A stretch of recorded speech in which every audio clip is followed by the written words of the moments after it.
Fala pessoal, Carlos Nascimento. Tema do vídeo de hoje: contrato, escritura e registro. Para quem não está acostumado a lidar com imóveis, com negociação de imóveis, pode ser que esses termos soem um pouquinho confusos, pode ser que gerem certa confusão na mente. Eu vou explicar o que é cada um desses documentos hoje, de forma simples, tranquila e sem juridiquês. Vamos embora! Vamos começar pelo contrato. Carlos, o que é um contrato? O contrato, quando a gente fala em questão de compra e venda de imóveis ou outras questões relacionadas a imóveis, via de regra nós estamos falando do contrato particular ou do famoso contrato de gaveta. É a mesma coisa, tá bom? Ele é um documento opcional. Por quê? Porque a pessoa pode ir até o tabelionato e lavrar uma escritura, e eu já vou falar sobre isso daqui a pouquinho, ou ela pode antes fazer um contrato, ou dependendo do caso, apenas fazer um contrato, se o valor do imóvel não for superior ao valor da soma de 30 salários mínimos. Aí pode ser resolvido só por contrato, mas dificilmente se acha um imóvel, pelo menos aqui no estado de São Paulo, na região onde eu resido, que o valor seja inferior a 30 salários mínimos. Então, via de regra, a gente utiliza a escritura pública. Mas, enfim, o contrato ele é muito útil quando, vou dar um exemplo aqui, suponhamos que o José e o João, num domingo, estejam conversando lá e resolvem fazer um negócio a respeito de um imóvel. O José tem um terreno de 100 mil reais que ele está vendendo e o João se interessa. E o João fala, Zé, eu compro. Ah, negócio fechado? Negócio fechado. Poxa, mas você não vai voltar atrás? Já estou para fechar um outro negócio contando com isso. E tudo bem. Só que no domingo, o tabelionato não está aberto. Não dá para eles já saírem dali para que não corra o risco de chegar à noite, o outro pensar e falar, não vou comprar não, ou não vou vender não. Para que trave aquele negócio, não tem como eles irem ao cartório, está fechado. Mas há como fazer um contrato, certo? Há como eles entrarem em contrato com o advogado e falar, estou precisando de um negócio urgente, dá um jeito aí para mim, o advogado vai lá no escritório ou pega o notebook, o computador em casa, o tablet e faz o contrato ali e já leva e eles assinam depois de algum tempo. Então essa é a função do contrato. Garantir, via de regra, tá bom? Ou uma das opções, garantir um negócio que por algum motivo não dá para ser garantido pela escritura naquele momento.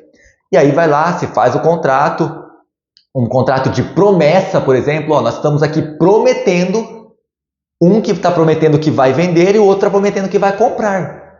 E se houver quebra dessa promessa por parte de qualquer um dos dois, haverá uma multa, haverá, enfim, algum tipo de prejuízo, justamente para que eles não quebrem aquela promessa.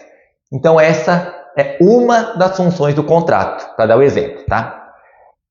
Escritura pública. A escritura é um contrato público, um contrato feito em cartório. Acho que é a melhor, ou no tabelionato, para ser mais específico, para ser mais técnico.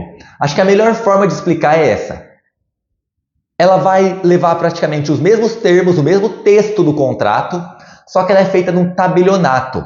E ela tem fé pública e ela pode ser consultada publicamente. Um contrato, ele não tem como ser consultado publicamente. As partes fazem, cada um fica com uma cópia e elas guardam ali cada um na sua gaveta, por isso contrato de gaveta, e acabou.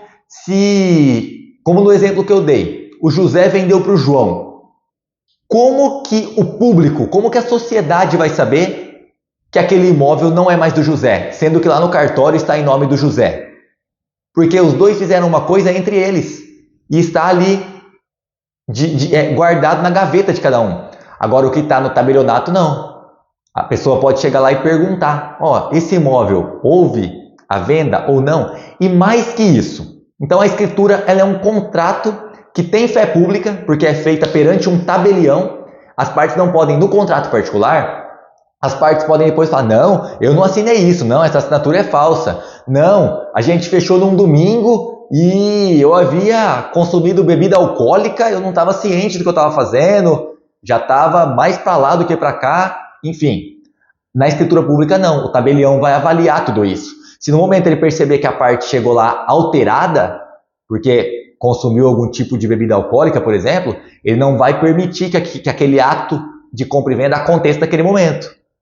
Então tem fé pública. Há uma pressuposição de que aquilo tenha sido feito de forma correta, de que ninguém falsificou a assinatura. Por quê? Porque o tabelião estava lá testando isso. Então a escritura, repito, é um contrato feito de forma pública perante alguém que tem fé pública, então ela tem muito mais segurança, muito mais valor que um contrato particular, né? Que um contrato de gaveta. E o registro, Carlos?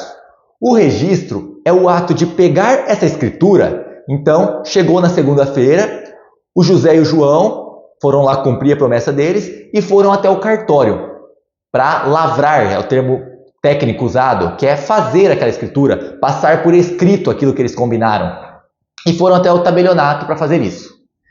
Chegando no tabelionato, ficando pronta a escritura, eles pegam uma cópia, o original fica no tabelionato, tá? A escritura original ela nunca sai do tabelionato, é cedida às partes uma cópia, chamada de traslado. Então, cada um pega a sua cópia, o comprador pega a sua cópia e leva até o cartório de registro de imóveis, aonde está matriculado aquele imóvel. Existe uma certidão de nascimento do imóvel, vou falar assim para ficar fácil de entender, onde existe todas as características dele. É um documento onde consta todas as características, o número daquele imóvel para que ele seja identificado, o histórico dele, está tudo ali constando naquele documento. Quem comprou, quem vendeu, de quem já foi, de quem deixou de ser. Então essa escritura que está falando aqui, o José vendeu para o João, vai sair do tabelionato, essa cópia, e vai até o cartório de registro de imóveis. E ali vai constar, na matrícula vai estar constando, ó, da última vez que aconteceu foi que o Pedro vendeu para o José. Aí vai chegar essa escritura ali, o cartório vai olhar e falar, ah, tá, então agora o José vendeu para o João. E daí vai fazer constar, ó, no dia tal, o José vendeu para o João pelo preço tal. Então já não é mais proprietário desse imóvel o José, mas sim o João. Então, enquanto não houver o registro da escritura na matrícula, não tem como identificar que não mais o José é proprietário, mas sim o João. Por isso que é muito importante. Há muitas pessoas que às vezes fazem a escritura, mas acaba deixando lá, porque o registro é algo que via de regra não é muito barato. Então a pessoa fala, já fiz a escritura, estou tranquilo. Não, isso pode gerar bastante problema. Então o recomendado é, lavrou a escritura no tabelionato, assim que o traslado for entregue à pessoa, ela já deve ir lá e fazer o registro. Aí sim ela vai ser proprietária do bem, aí sim ela não corre o risco de ter diversos problemas que poderia ter se não registrasse aquele bem em nome dela, tá bom?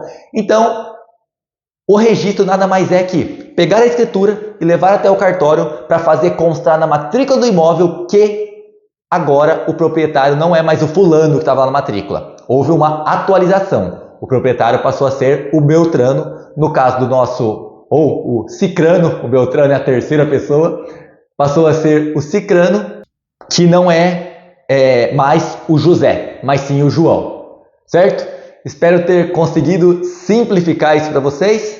Se tiver alguma dúvida, deixa aqui nos comentários que na medida do possível eu respondo.